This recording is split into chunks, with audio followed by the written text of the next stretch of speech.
Hello.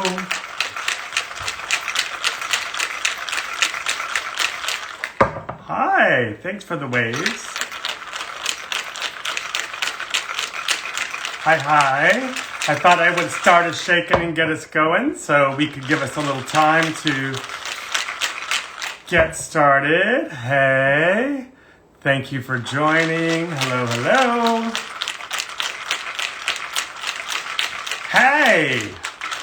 Hey back. It's Dina. Oh my God, I just took me a minute to see who you are. Hello, everybody. It's 5 o'clock.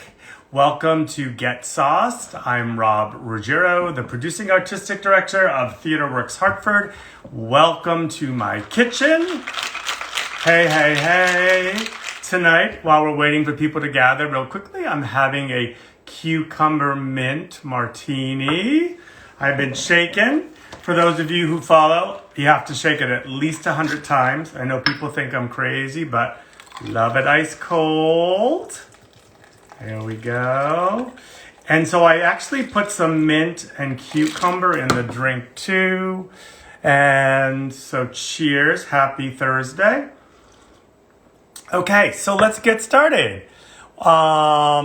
Who's joining me tonight? Well, we had a little switcheroo and a surprise.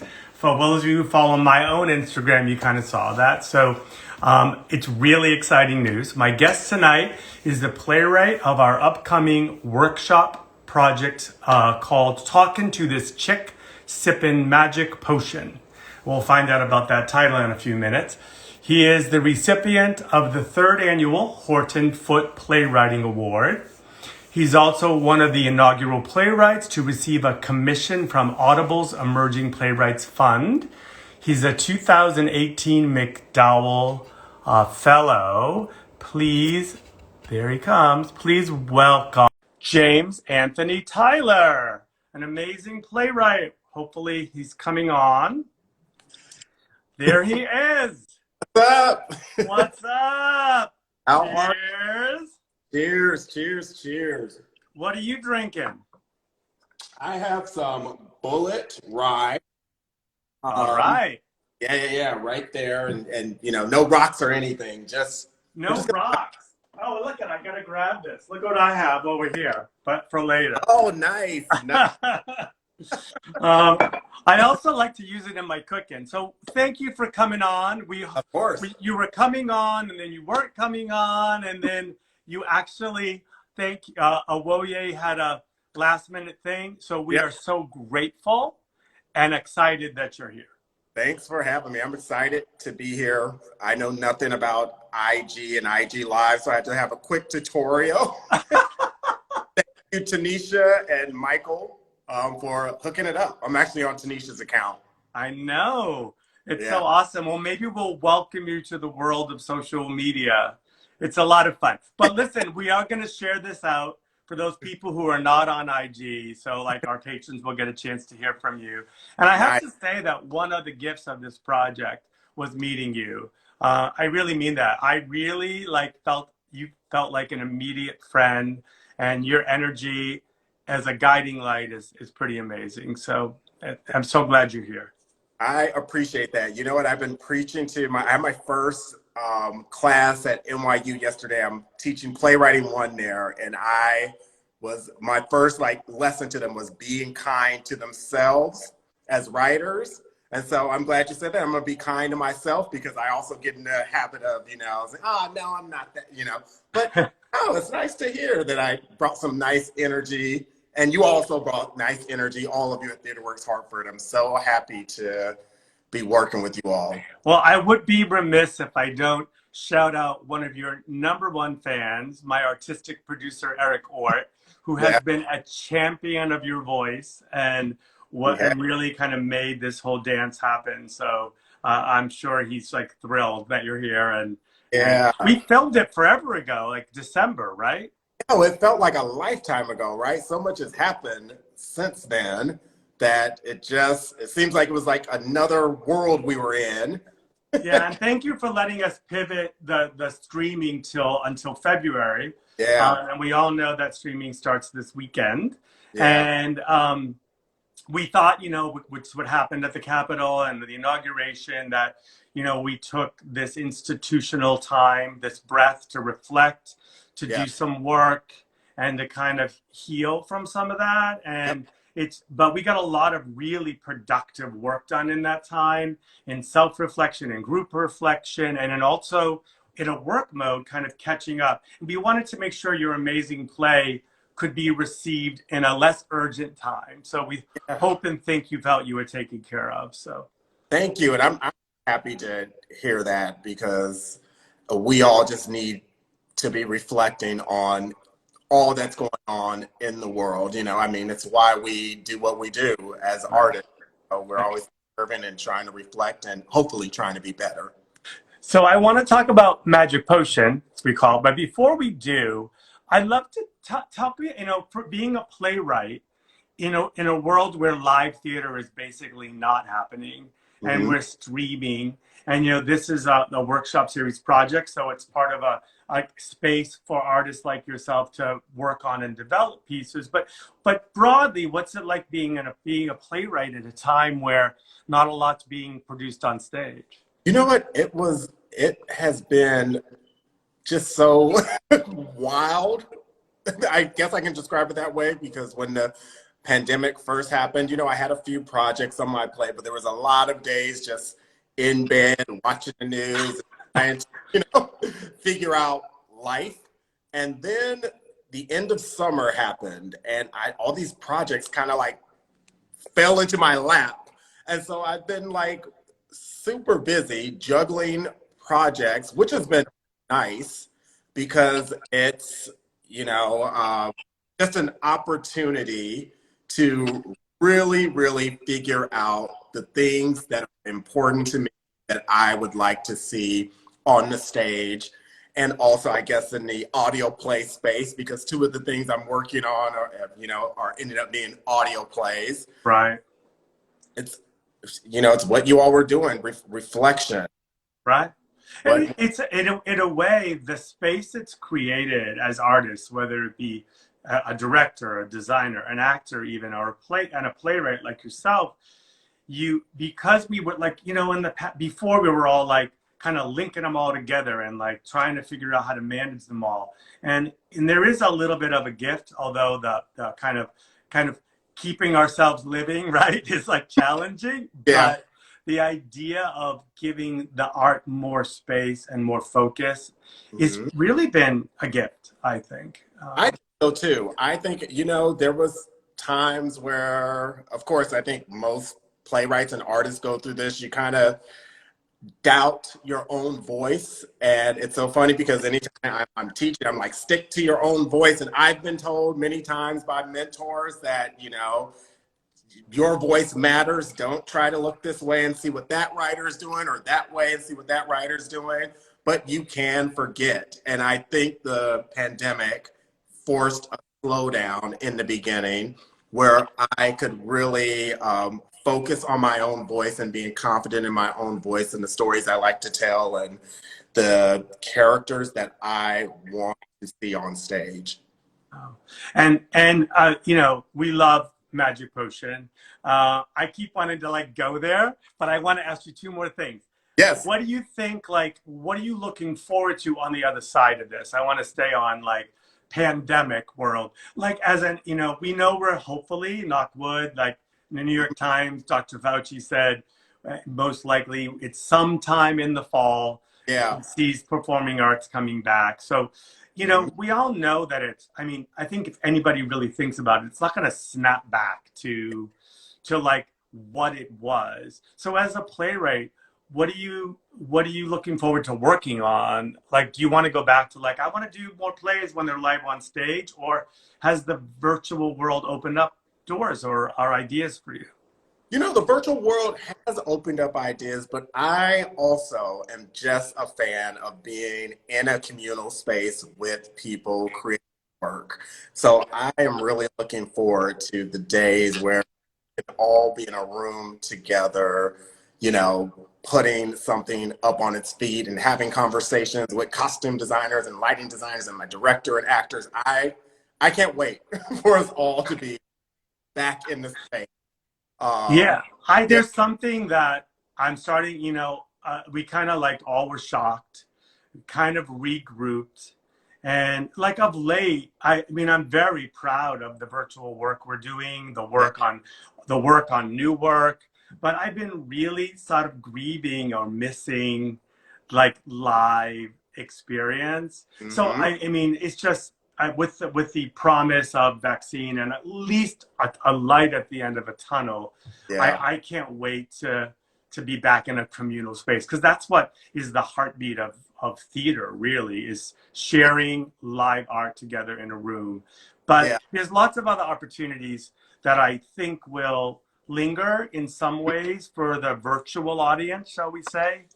I actually hope so. You know what? I did another play, my play Some Old Black Man in the fall with an organization called UMS, and we had like a digital screening of the play. And there was a note that a patron wrote saying they were in a small town in Central Florida and they would have never been able to see the play, if it was just, off Broadway in New York or wherever it was. And they were just so grateful. And to think about people being able to see your work where they may not have the access or the money, or whatever reasons, they can't get to New York, they can't get to Connecticut, they can't. Yeah, the geographic element, like your your work in progress, as we call it, like even though it's not finished and you're working on it, but it's like people don't have to show up in Hartford in order to kind of see what you're working on. They could That, be anywhere in the country or anywhere in the world, mm, really, because of Russian Troll Farm. Although it's not a lot of people in some of these places, mm, our reach, our audience reach yeah, bridges 49 states and over 17 countries. yeah, So, like, it's, it's amazing. yeah. Yeah, And that's a good thing. yeah, Like, I kind of hope we can do the live thing and find a way to either do some things that are just streamed or to then like share out the archivals. So those people in Texas or Florida or Illinois who want to see the reading can see it or yep, see a play can see it, but not take the place of, right? yep. Not take the place of. I think they can both coexist, but we definitely want to be in spaces creating together and not just doing it virtually. But they can both. Yeah. Do you think do you think any of the innovations in a live theater setting now let's go back to be do you Mhm, think any of we've learned anything from like creating with camera that will or might like when you're writing a play mhm. because we know that some of the things we're doing with the camera actually could be done in the theater like if you just think outside the box are you ever thinking like oh now when I write that maybe I can do this like maybe it's a piece of something that is filmed that is integrated into a play. Are you thinking at all like that? I haven't. I'm sure people are thinking like that. Um, I haven't been. I mean, if I'm just being completely honest, I haven't. Um, I am just always. I feel like my plays and the work I like to do is just so.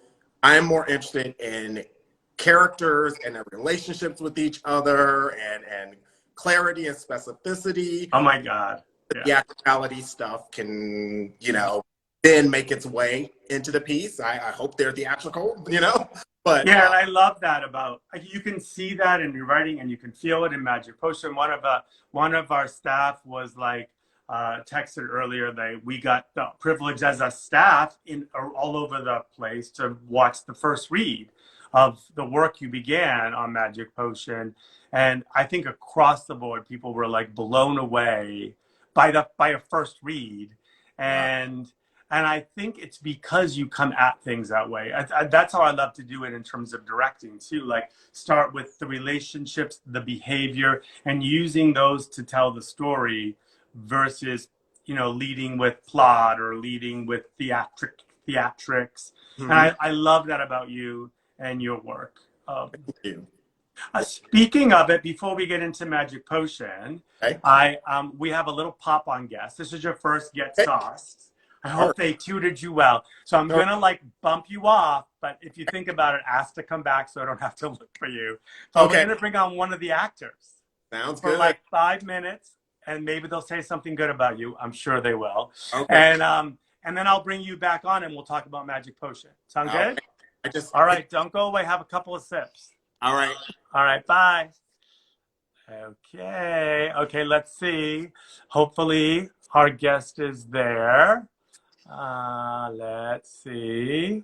And if not, we're going right back to you. Jules, are you here? I don't see her. Ah, there's always a little funky technical thing, but I don't think I'm doing anything wrong, my team. All right, well, I don't see her. I'm bringing James back.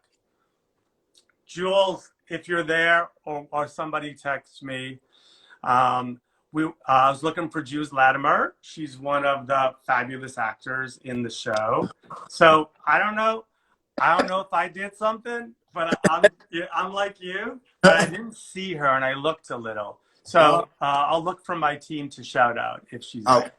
So uh, she was going to say amazing things about you because I know this. Um, Magic Potion and the long title. Say it for me. The long title. Yeah. Talking to this chick sipping Magic Potion. Let's Hmm. talk about the title. Yes. Why? How does it relate?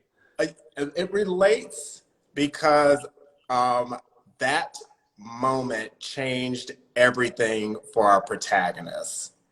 And people will find out more specifically what I mean once they, see the stream. But yeah, that moment, just talking and sipping the cocktail Magic Potion, Yeah. changed the entire direction of her life. Oh, Yeah. here we're saying maybe 5:30 she's coming on. Thank you, Michael McKiernan. So that's what does that I want to go step back. Like we Mhm. talked to you about a few things, Yes. and you chose to use the time, the space we were offering to work on this. Hmm. And I think it's a great play. And I think, even where you started to work on it was a very strong place. Why did you choose this? And like, where do you think what did you learn from the time at TheaterWorks? I am just upset. I truly buy into like writing is rewriting. I'm always like obsessed with being more specific about characters and relationships and situations. Um, and you have an opportunity to be in a room with a brilliant director, Owoye, Oh, boy, and brilliant actors who just, they bring their creative energies and questions. And so why not use this as an opportunity for me to continue working also, One of the gifts of COVID, I mean, there's an amazing cast. Oh, And, it is. like, not, I mean, sadly, but for stuff like this, like the availability of people Mhm. there are more opportunities to get certain people in the room and together that maybe you wouldn't get when they're busy working at, show to show to show. So Yeah. great cast, but let's talk about Owoye.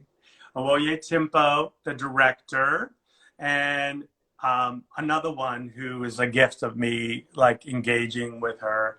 Yeah. I thought her energy, her articulation, Mhm. her guidance was really inspiring. What was it like working with her for you? And did you guys have a relationship before? We did. We have been friends for a few years and we always talk about working on something together. We always, we have a really great friendship and have wanted to work with each other for a long time. And so it was just so great. But our schedules, we just have different schedules and stuff. And it just worked out, the magic potion. Yeah, it was Yeah. great. Well, you could feel the comfort and that relationship there. And did you have any goals that you wanted to accomplish? Or are you just like, I'm going to bring this with these actors and these artists into the space we have and like see what Mhm. comes? Or did you like have a particular, because I know you actually had one specific objective to cut the time down.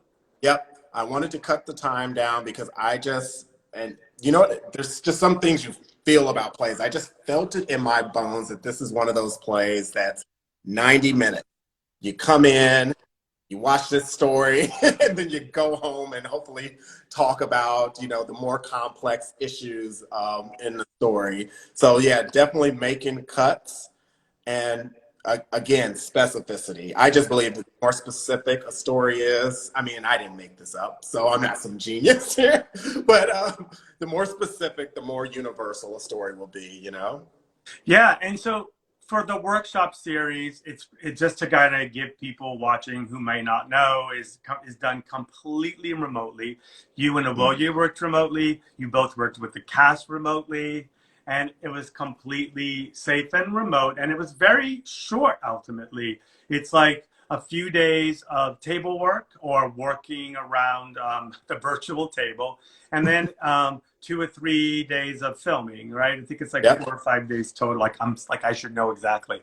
But we've been trying to, I think we're trying to keep expanding it a little bit to make sure that artists like have at least enough time they need in that vein. And and then we film. Basically, it's a filmed reading, and with a little bit of editing and polishing, so it supports the work, but not trying to kind of frame it in something it's not. And I love that you like, hey, can you guys do a work in progress by? And I was really big about saying this is part of our workshop series at TheaterWorks because I know I've worked on a lot of new plays, right? Like we don't want anybody. It doesn't serve us to think this is done. Right. It's like we're in the middle of a process. It's very exposing. But when you look at it with that lens, it really is in a remarkable shape. And I hope you got closer, and I hope that you keep working on it. Yes. We're all about it. Um, tell everybody who's here and who will watch this, what's the quick Reader's Digest, I don't know, like story? You know what? I Oh, always. look at you wrote something out. Oh no, I didn't write anything. I was just, I can get really All right. serious playwright moment. No, I'm just. But you know what? At the heart of it, it's a mother-daughter story. It is simply a mother trying to make right her wrongs with her daughter. So that is at the heart of it. And that is the universal heart of it, because the specifics of the individual characters and who they are, their, all that specificity Yep. serves the story beautifully. But Yeah. ultimately, the core of it is really about that. And that's what I think touches your heart. Yes, I agree. I agree. Yeah. And then you know what? And also, I would be remiss if I didn't say they're all just trying to become their best versions of their self. They really are, you know, and it's hard. I love that you've created a family story, which I think is beautiful. And I wanted to ask you about what did you come up with that cuddler thing? Oh, I love that. Does that exist actually? yes, it does exist actually. So one of the characters becomes a professional cuddler. Yeah, I read about a professional cuddler years ago. I love it. Just fascinated with it. I'm always fascinated with people's jobs in general, and their relationship with their job. And so I just thought this would be something exciting to see on the stage, and it's especially exciting for someone who has a lot of work to do in their own personal life. Right. Yeah. Yep. Yeah. She's good at her job. Yeah, and it's very interesting in this particular where you saw my mind go, because I was looking at my questions, but I was thinking about something else. I was thinking like in this time where we're unable to touch each other so much, it's like really almost like a very, like I started to get emotional talking about it.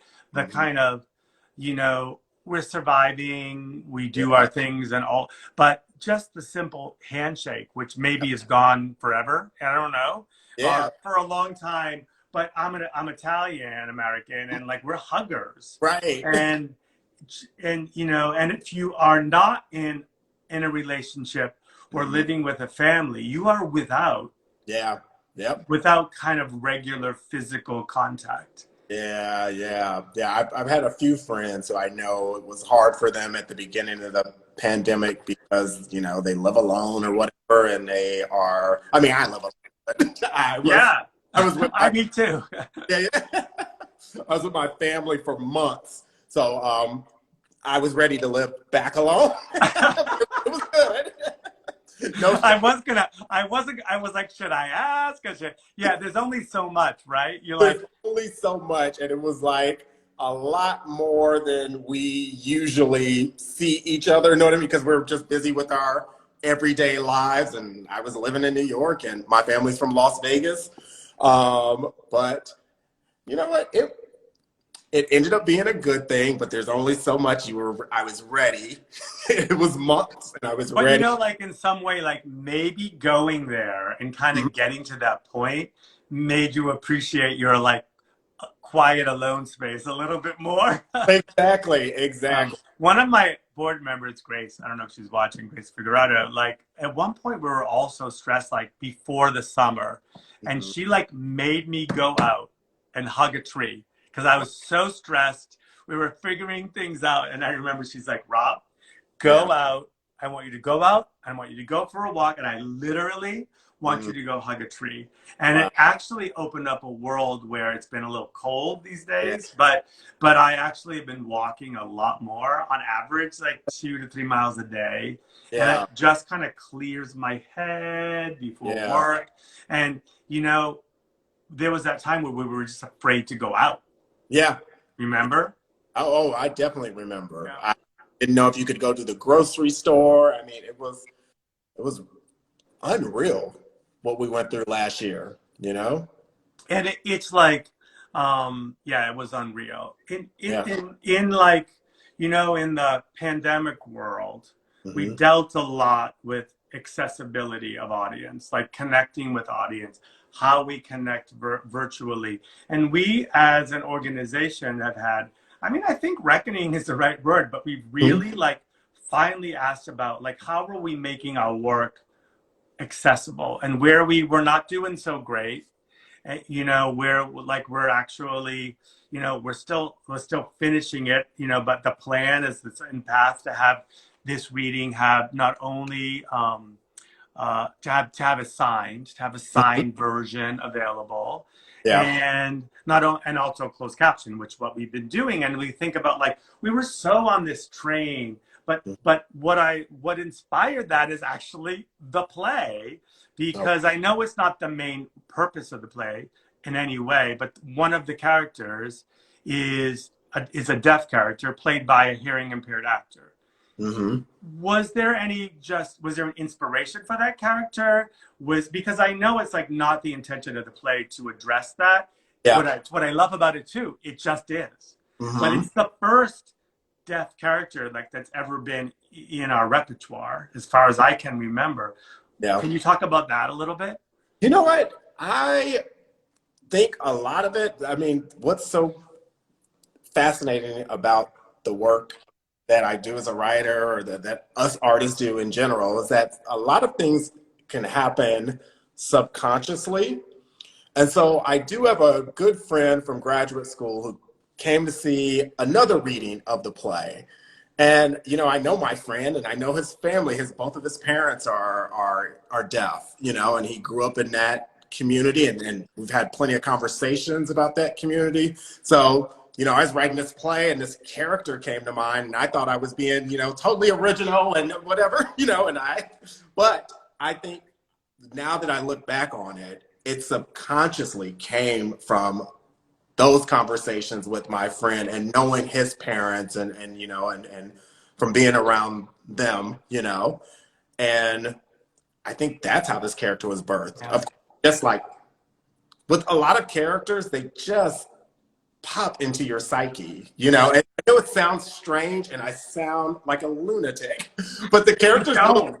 life of their own, you know? Yeah, no, you don't, but it's Yep. like effortless. Like you don't think like, oh, it's what I love about, well, what we experienced here in kind of supporting that work is it's just one of the other characters Yeah. and how it reflects another part of our community and our world in a way. And it's not like about a thing. I mean, it could be any other character of any, and but it did inspire us to like, we should sign. I'm like, well, we should get everything signed, and and it's like opened up this world of looking at that topic with fresh eyes and really kind of looking at our accountability in Yeah. in accessibility and reaching every part of the community.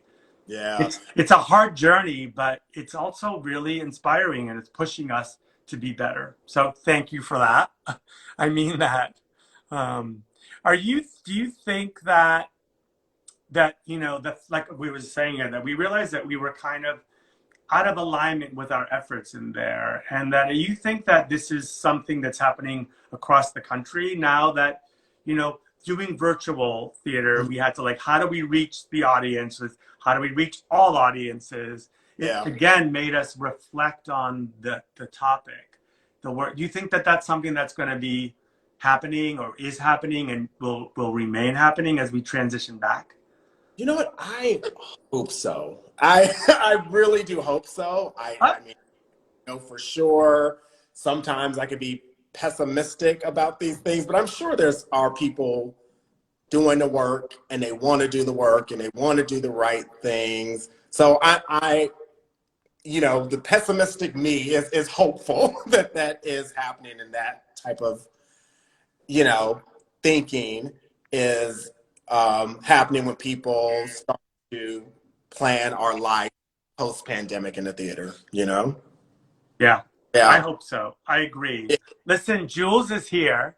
So it Nice. was 5:30. So, but you Okay. are going to come back because I Okay. have one more question for you, and it's almost game time. I All don't know right. if they told you, but like the end of Get Sauced, there's a fun game. So Okay. it'll be a lot of fun, and then Cool. we'll wrap it up. So don't go away. All I'm going right. to see if there's Jill. I'm going to get Jules back on to chat with her for like 5 minutes. Okay. Sounds Hang good. in there.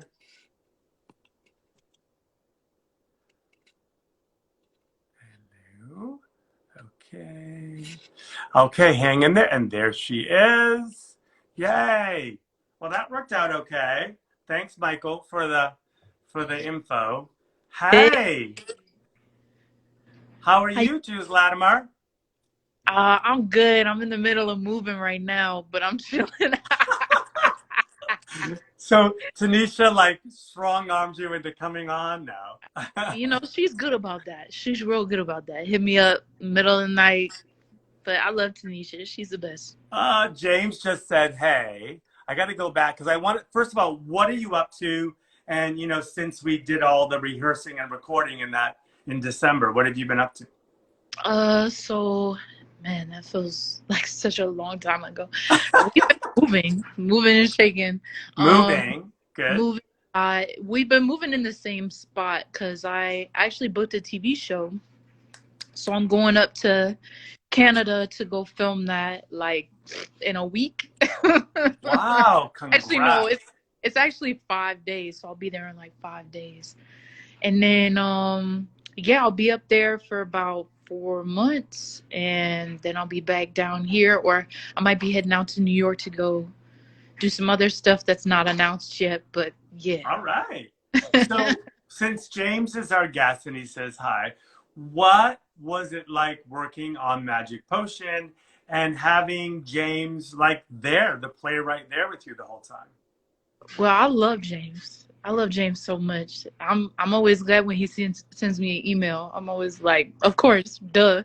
Um, I love James, and then when I saw that Miriam and Sharia were doing it, I got a lot of yeah, you know. I love. Sorry, I got people here. Um, That's good. I love James. I love Miriam and Sharia. They're my homies. Me, even though they went to Yale, like I still got a lot of love for them. Uh, All right, that's going to be a clip we're going to cut out. It's going to haunt Yeah. you for the rest of your life. Yo, Miriam will love it. Miriam will love it. But yeah, Well, no, I love this play. I saw them workshop it at Juilliard. you did. With So I was going to say, did you know about the play in advance? Like, what's your connection and and and what was it like doing like for the time that we had getting a chance to live that character? Well, I got to see, I'm pretty sure Jamie Lawson read the role when we were at school, which, Jamie, she's doing big things right now. So, I can always run second to Jamie. No, but I saw the reading of it and I thought it was amazing. I thought it being centered on a woman who's trying to figure out, where she is in life, and not only that, but like create space for herself to try new things, figure out like where she is in this moment and how that changes, that it can be punished. I was watching Lovecraft Country, and there's an episode where like the mother chooses to not go back to her child, but she chooses to like go find herself.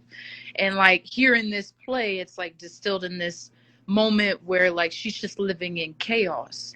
And then what she does for work is she like cuddles for work, which is like so incredible. She like gives love to somebody else. And I think in a world where we're so deprived of taking care of ourselves, but then also thinking about the community simultaneously, it's really intense, especially we're all so isolated right now. But when I first saw it, I love James's work. I loved it, and I wanted to be a part of it. And for me to be a part of it now is incredible. And maybe when can be in person, I can do that in person. Yeah. Are you gonna watch the stream? Oh, of course I will. Yeah. Yeah, and I hope could be with us on the members watch party. We'll get all that invites to you, but you have to say like the reading. I mean, we launched the work. I mean, the stream is great, but like I go back to the reading when you guys read, and this like a lot of the staff was there. It had really a lot of impact on us. I mean, we were all texting like, whoa, wow. And it says a lot when just the first reading can evoke that response. So I want to thank you for like visiting us virtually, and we hope that you'll be able to come back when we're live and doing other things. And I'm really happy you could pop on. And no, I love y'all. Y'all are the best. I love Tanisha. Once we're up and popping, I'm like, how do I get there? How do we make it? You get it. Well, we consider you part of the TheaterWorks Hartford family, seriously. So we'll be chatting with you as like during the stream. But any last words to James before I go back to him? Nah, well, all I gotta say is I love you, James, and I'll be out there soon. I'll be out in LA soon. Just to visit, just to touch down. But He's love like, New much York. love, Jules.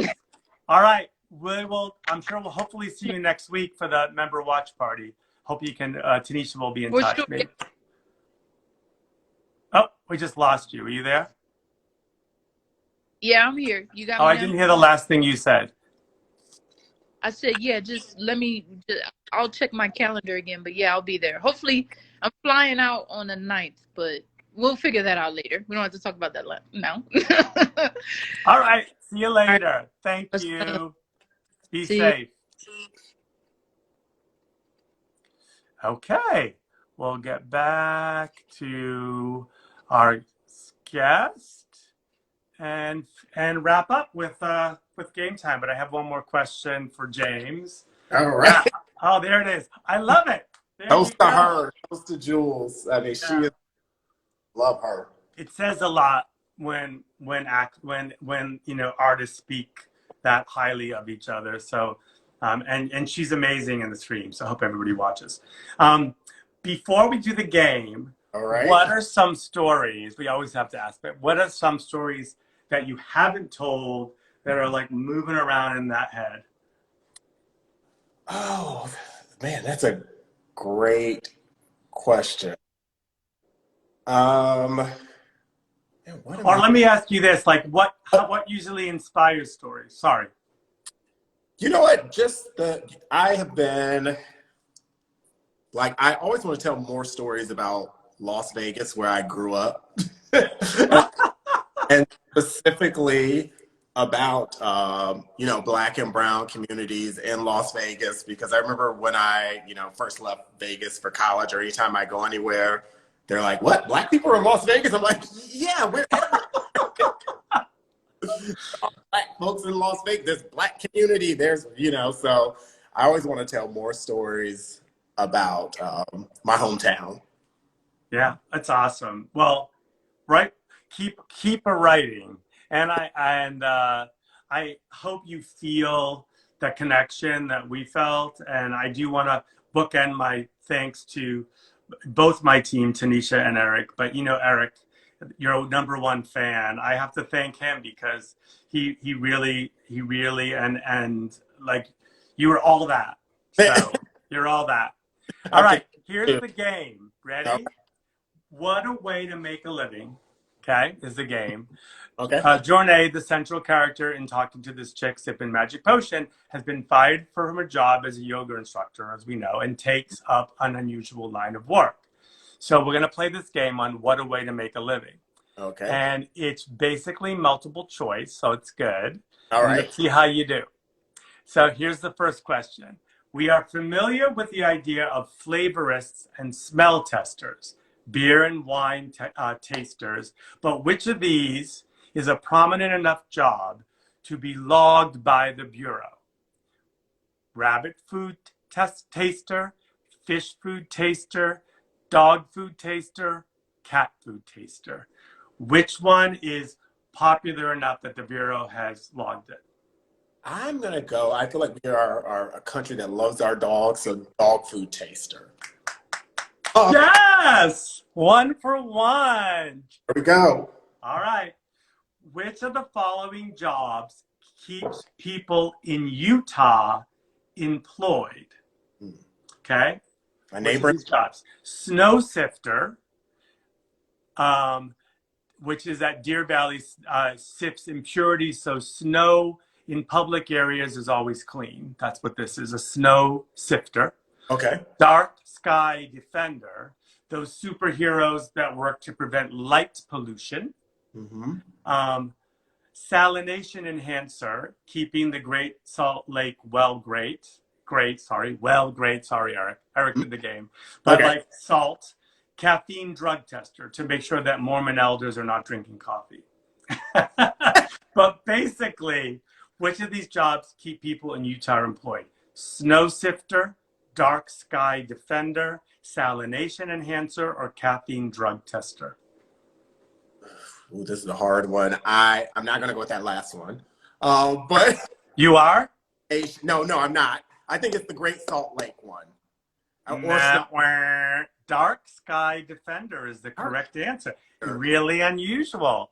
Yeah. I probably would have gone to snow sifter. Okay. Which of these is not a real job? Okay. One of these is not a real job. Mm-hmm. Furniture comfort tester, somebody that like a couch dummy. Mm-hmm. Professional sleeper, someone that tests mattresses for sleepability. Mm-hmm. Grass plushness tester, someone who is employed by seed and sod companies to kind of rate the comfiness of grass. Furniture, mattress, grass. Oh.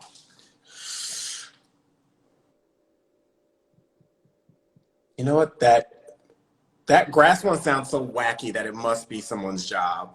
So, and I think that sleep one is someone's job. So I'm going to go with, I might be overthinking this, but I'm going to go with that furniture fitter person testing. Furniture comfort tester. Yeah. You sure it's your final answer? You might want to think about your impulse. You're holding to it? Furniture comfort tester, professional sleeper, or grass plushness? I hope there is a professional sleeper. These mattresses are expensive, so somebody would be sleeping on them. All right, you're going to stick with your furniture. Wait, but if they sleep on the mattress, it would have to come out of the plastic and stuff. So maybe I want to go with that one. All right. Okay. The grass plushness tester Yeah, is not a job. But I actually agree. It sounds like a job. right. All right, coming down the stretch. Quality control is vital for important state exports. Which of these, again, is not a job? Here's another list. It has to do with quality control. Which of these is not a job? Yep. Foliage grader, log grader, comic book quality grader, or potato grader? I hope that comic book one isn't a job. I hope it's not a job. So that was a trick question. They're all jobs. Oh, they're all. Listen, you have been so much fun, as I knew you would be. Thank you for coming on Get Sauced. Thank you. And for like moving past your social media, coming over to social media. I know I've been kind of staying back, but honestly, we're so grateful, and it was fun for our audience to see and meet you. And I hope you'll be there for our member watch party, or at least some part of it. I will definitely. And I look forward. We look forward to having you back sometime soon. Thank you. I'm happy to be a part of the TheaterWorks family now. All right, you are. All right. Go finish your bullet to your Yep. to your health. Stay happy. Stay healthy. Yes, and see you soon. And watch the stream. Thanks everyone for joining me and James tonight. It's been a pleasure being here on Instagram Live. I look forward to being back here in a month with the co-writer and star of Mr. Parent, Maurice Parent. And goodbye, stay safe, wear a mask, wash your hands. Thank you so much. Bye.